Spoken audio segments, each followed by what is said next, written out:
Yeah, I think so needed. Oh, okay. There. All right. Thank you very much.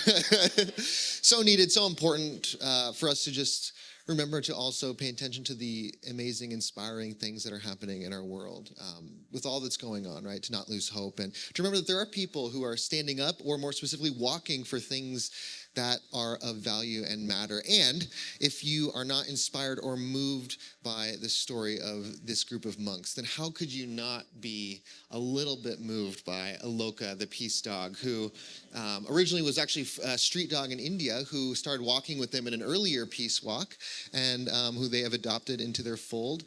And he is now a social media sensation. Yeah, look, he has a heart on his forehead and about 150,000 followers. Maybe you consider yourself among that on social media. So anyway, just a really amazing, inspiring story. But I heard something. Yeah, I know. I had to wait until we got to this part. So cute. All right. Well, you can do your own research. You can follow Aloka and get all those updates. But I was thinking, because I heard something in that video. I don't know if you heard it, but Sheila Cook, who they interviewed, she said, I was inspired by the monks, but I would have been inspired by anybody. And I really took that to heart. And so I thought, I want to do a little peace walk today. I don't know if you can indulge me. So yeah, I don't know.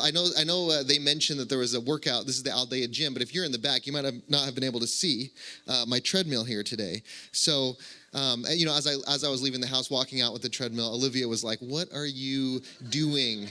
I wanted to walk for something today. I actually wanted to walk for a few reasons, if you'll indulge me. The first reason I wanted to walk today is because I actually do need to get my steps in this weekend. I watched a little too much football yesterday. Second reason is you might be thinking, Jake, there's no handles, there's no rails. What happens if you fall? And I thought, obviously I don't want to fall, but if I do, it would be a good opportunity for us to test the first aid protocol here at Aldea. So that's reason number 2.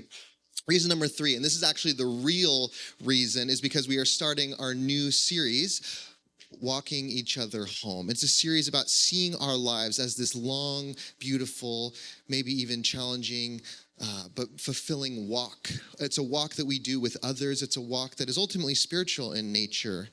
And how many of you have heard this quote, "We're all walking each other home"?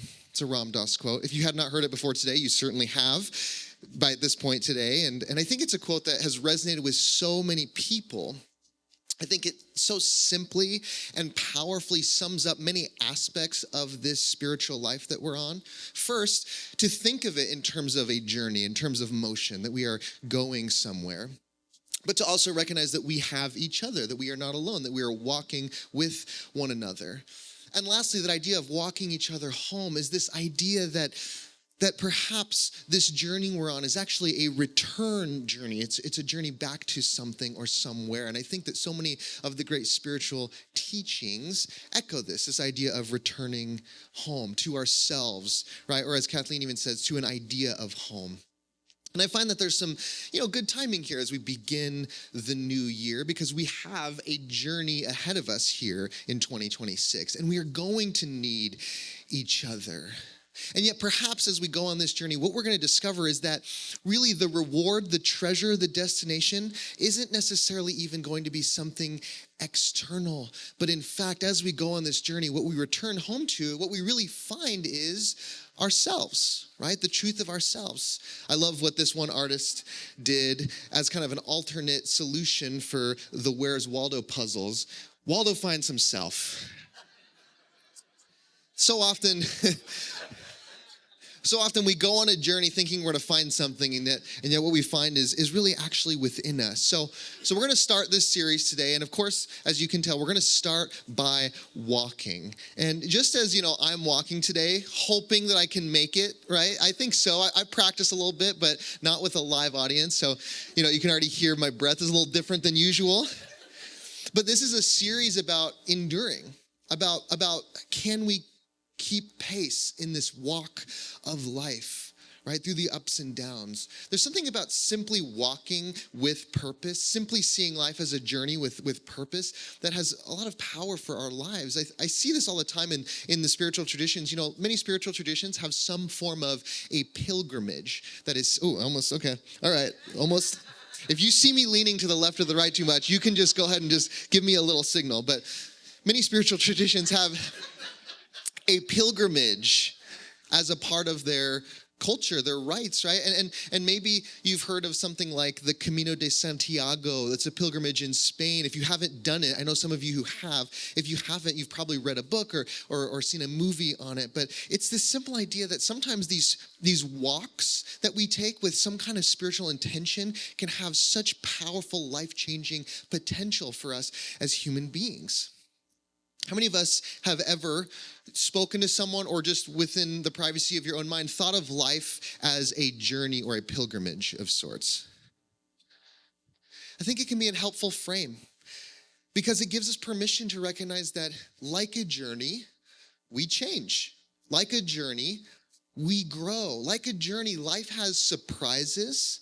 Like a journey, life has peaks and valleys. And much like a journey in life, who we start as is not who we end up as, right? We go through change and transformation along the way.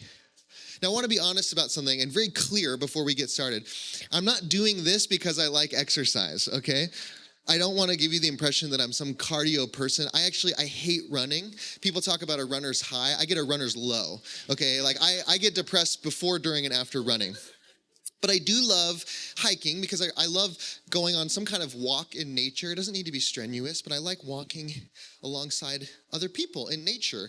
And I've found, I don't know about you, but I've found that when we're walking with people outside, and generally I assume you're outside because there's only so much you could walk indoors unless you're at the mall or something. But if you're walking with someone outside, there's this sense that the conversation is different, right? It's authentic.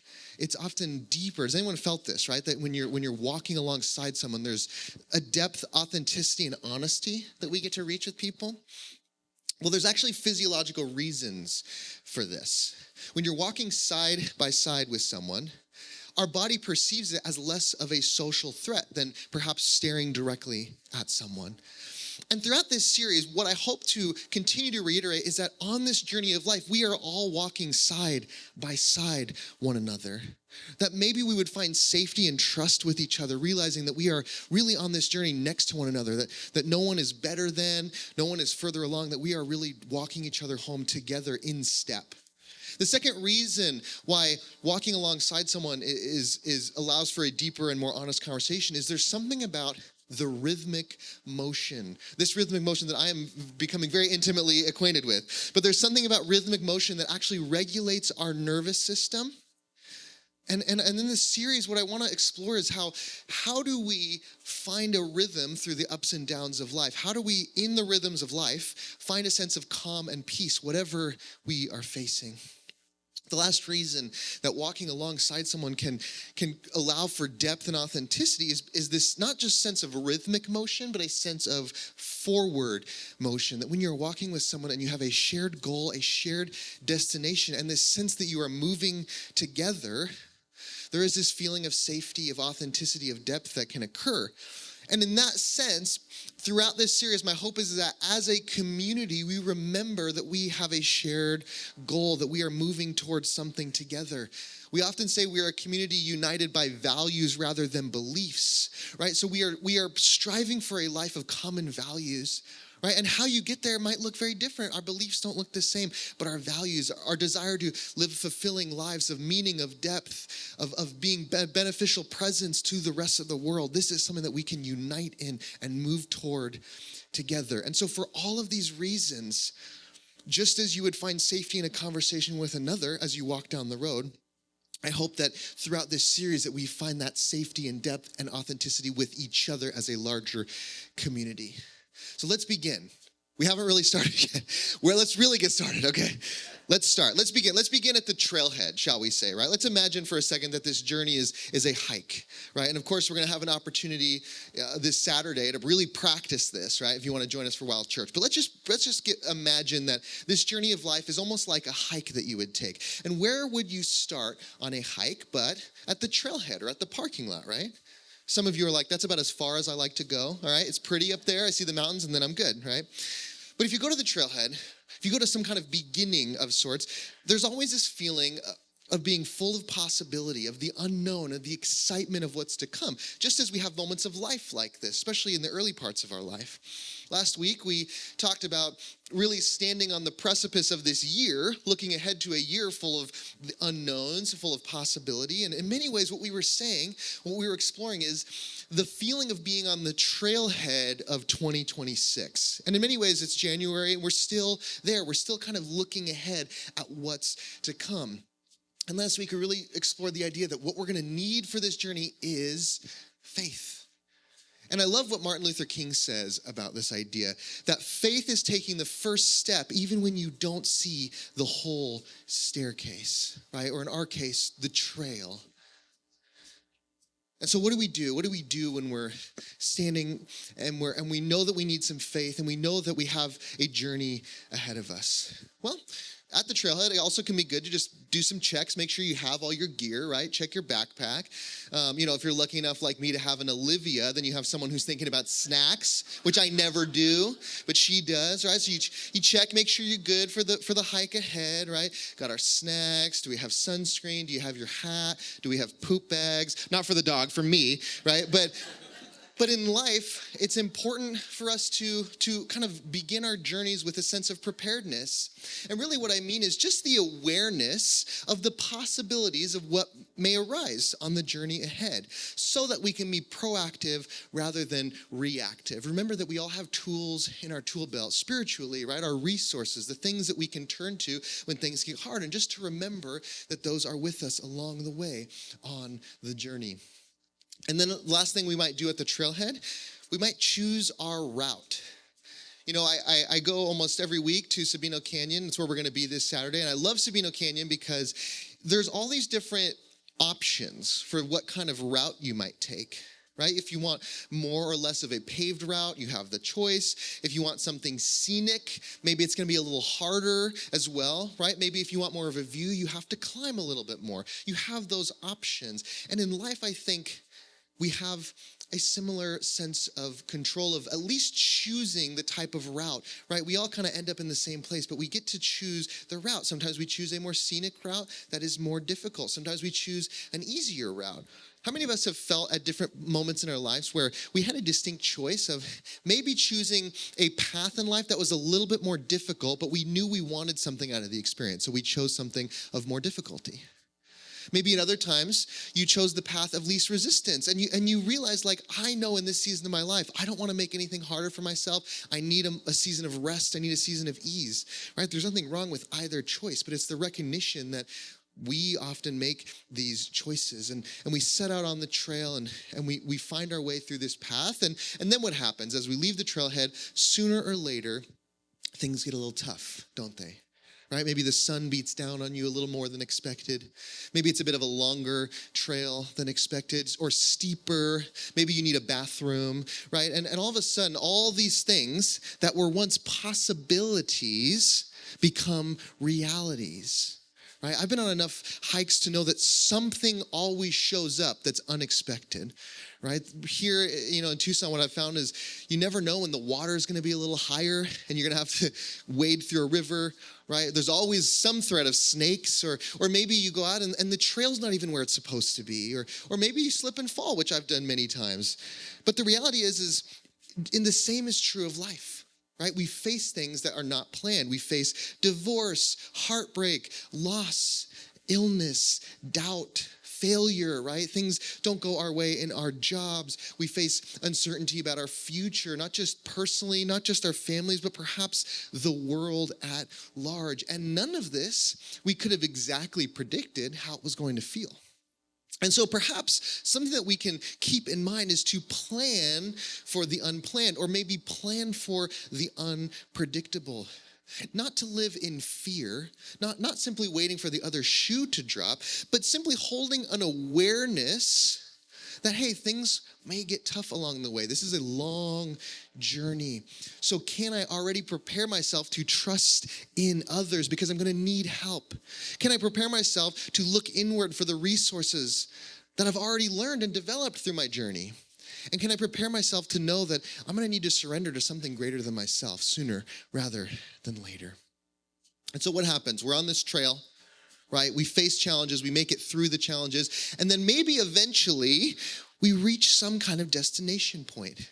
Maybe we reach a peak, maybe we reach a vista or a waterfall. And yes, there are many beautiful waterfalls in Tucson if you go looking, right? And what I've found is it's at these destination points that you get this sense of perspective, right? You climb up a hill and all of a sudden you're looking down, you're seeing the city in a much broader view than you were able to before. And in many ways, I think of this in the spiritual context. I think of this in our lives. And I use this term spiritual altitudes because I think in lives we have these moments in our journeys where we kind of get to see things from a bigger picture. We get maybe 10,000 foot views of our life. Right? Has anyone ever had a moment in your life where maybe you consider a transcendent spiritual moment or something happened and you just had a bigger perspective than before? You could see things from a wider view, right? The peaks of life. But the thing is that we can't live at the peak, right? You can camp there maybe for a night or two, but you can't live at the peak. You can't move up there. You can't be on a hike with some friends. You get up to the peak and you say, hey, nice knowing you. Tell my family this is, I'm staying here, right? Because we always come back down the mountain. And the same is true of our transcendent experiences in life. Right? That we don't necessarily live on the top of the mountain. We can't live there, but we can take aspects of our experiences with us. We integrate these truths into our life. And so when we return back down the mountain, perhaps we are changed by what has occurred. In many ways, this is what Joseph Campbell called the hero's journey. The hero's journey is a circle, and so he found that you always end up where you started from. You always return home, but you are different. You have been changed. You have been transformed. So in many ways, we've just gone through kind of an overview of some of the places that we're going to go during this series, some things that we might explore in further detail, but that is the overview of the journey.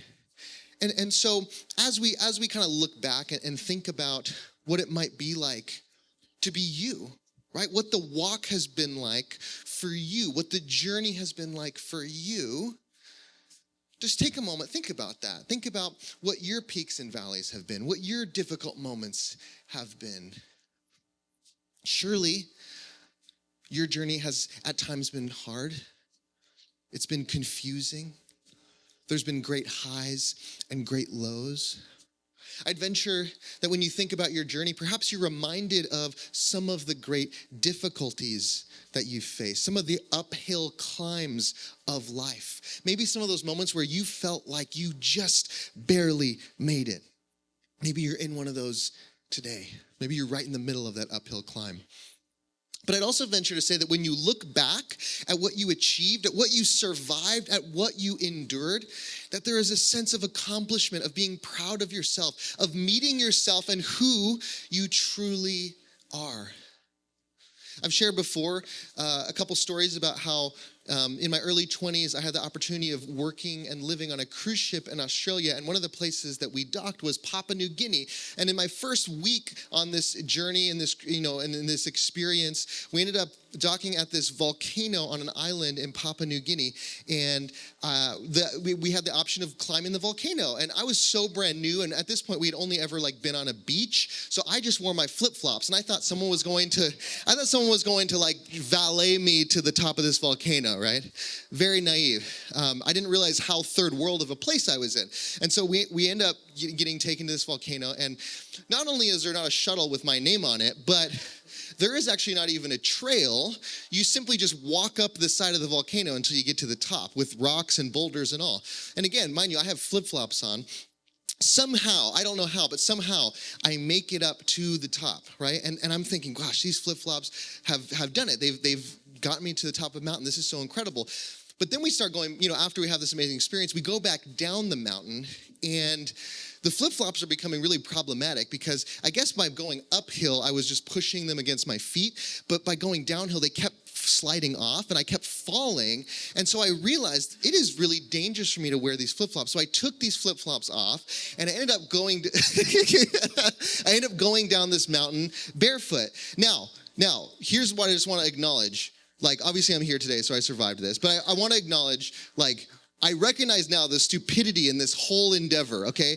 32-year-old Jake would never get into this situation. And I'm so happy about that, right? I'm happy that I'm not as naive and, whatever other quality that 22-year-old Jake was that caused him to get in this situation. However, it's hard not to tell that story with a little bit of a smile on my face because it's just like, it's something that I survived and it's fun to look back on. And I reckon that the same is true for us, right? That maybe you have had some experiences that were challenging. Maybe like me, they were fueled by a little bit of stupidity and naivete. Maybe you went through something that required incredible bravery, incredible endurance, incredible courage. But whatever it was, I would venture to say that sometimes the level at which you are proud of where you've come from is directly related to how challenging something was. Theologian Parker Palmer puts it this way: the uphill path is often the one that shows you who you are. Friends, I'd venture to say that as you look back at your journey, that maybe there were times where you just kept going when you didn't know where you were going, because the only thing to do was to keep putting one foot in front of the other. Right? Maybe moments in your life where you had no destination. You just knew what you were leaving behind, and perhaps that was enough. I think back to my spiritual journey, particularly as I began to expand my view and perspective beyond the religion of my childhood, the religion that I had grown up in and been raised in. And really there was a period of time where I didn't know where I was going. I had no idea that one day I would end up at a community like Aldea where I could freely and with safety and belonging be and show up as my full authentic self and practice an inclusive spirituality with others. I had no idea that that was down the road for me. All I knew was that I needed to leave behind the narrow and constricting framework that I had come from. Sometimes all we know is what we are leaving behind, not exactly where we are going. And friends, that is enough. As poet David Whyte says, you don't always know what you're walking toward. Sometimes you only know you can't stay where you are.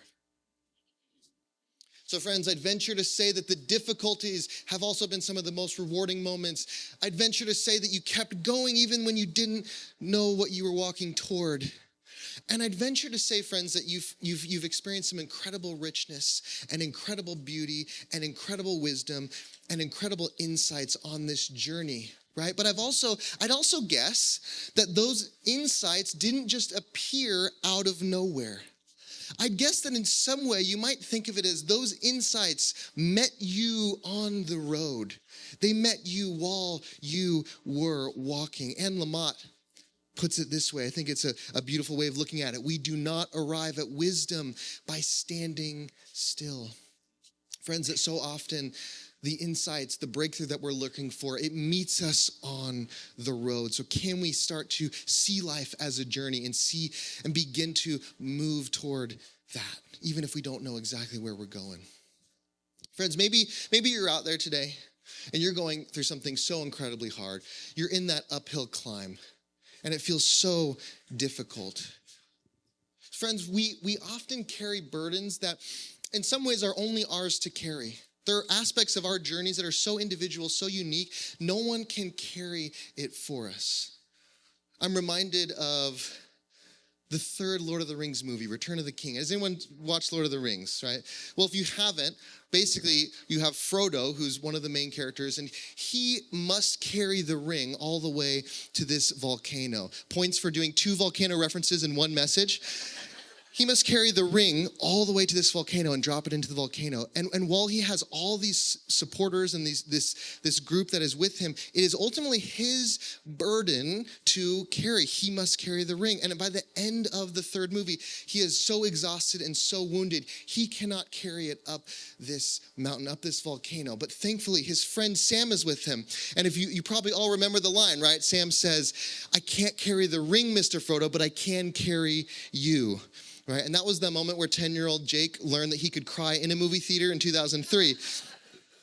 But it's also this beautiful reminder that, friends, while we can't always give our burdens to someone else, we can't always let someone else carry the thing that ultimately we are here to carry, but we can't allow others to hold us, to carry us on the journey. This is the each other part of walking each other home, remembering that we have allies, we have friends, we have community, right, to carry us, to hold us. Friends, maybe you're walking through dense fog today. Maybe you're walking and the path seems to just end right at the point where you are. And you're like, where do I go? What am I supposed to do from here?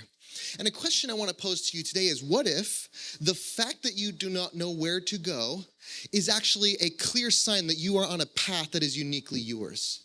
That if you knew where to go, if there was a trail ahead of you, if there was clarity on the next step, that maybe that would mean that you were on someone else's path, right? So don't be afraid. Don't lose heart. Don't be discouraged when you don't know where to go. Sometimes the best journeys are when we go off trail. It certainly makes for the best stories.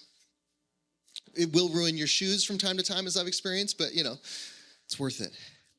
Maybe you're here today and you just need something to keep going, right? You need maybe to hear what you feel like is the voice of God, or you need some kind of spiritual inspiration. Maybe you're here today and you're just like, can I remember the truth of who I am?